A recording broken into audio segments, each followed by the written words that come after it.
اعوذ باللہ من الشیطان الرجیم بسم اللہ الرحمن الرحیم۔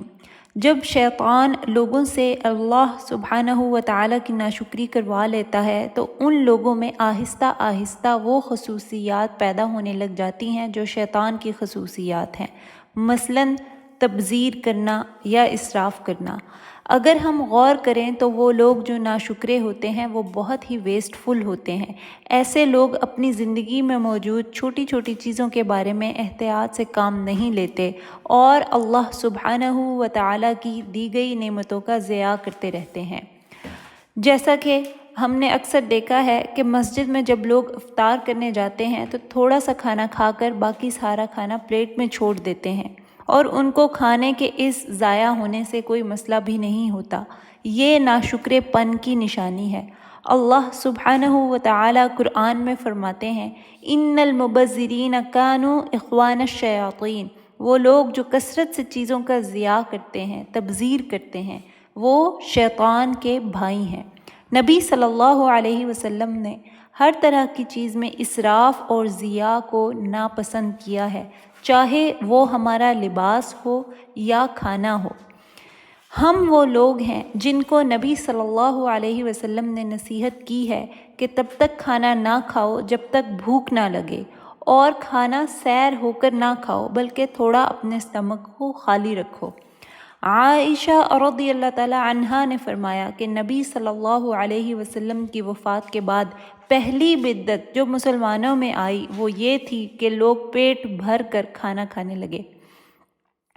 نبی صلی اللہ علیہ وسلم نے تو عبادت کے معاملے میں بھی اسراف کو ناپسند فرمایا ہے۔ رسول صلی اللہ علیہ وسلم نے فرمایا جب تم وضو کرو تو پانی کا ضرورت سے زیادہ استعمال نہ کرو، چاہے تمہارے سامنے بہتا ہوا چشمہ ہی کیوں نہ ہو۔ اللہ سبحانہ و تعالیٰ نے ضیاع کی مختلف اقسام قرآن میں بیان کی ہیں۔ ان میں سے ایک قسم ہے اسراف۔ اسراف ان چیزوں کا ضرورت سے زیادہ استعمال ہے جو ہمارے لیے حلال ہیں لیکن ہم ان کے استعمال میں احتیاط نہیں برتتے اور ان کو ضائع کرتے ہیں۔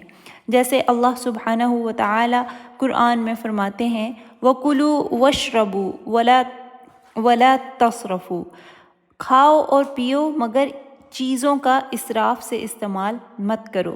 کھانا اور پینا حلال ہے مگر ان کا استعمال اس طرح نہ کرو کہ یہ چیزیں ضائع ہو جائیں، یہ اسراف ہے۔ اور اسراف سے اگلا لیول ہے تبذیر کا۔ تبذیر وہ عمل ہے جو ہمارے لیے حرام ہو اور پھر اس حرام عمل میں حد سے زیادہ انوالو ہو جانا کسی انسان کے لیے، یہ تبذیر کہلاتا ہے۔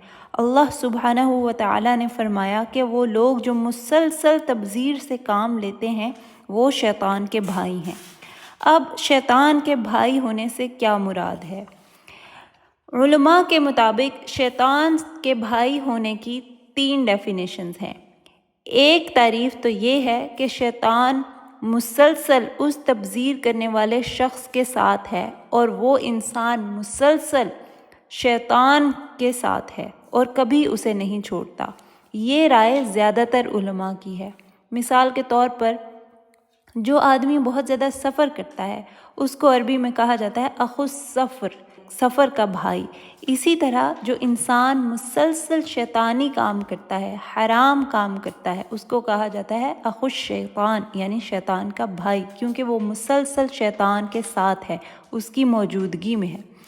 اسی طرح شیطان کے بھائی ہونے کی دوسری تعریف کیا ہے کہ انسان شیطان سے مشابہت رکھنا شروع کر دے۔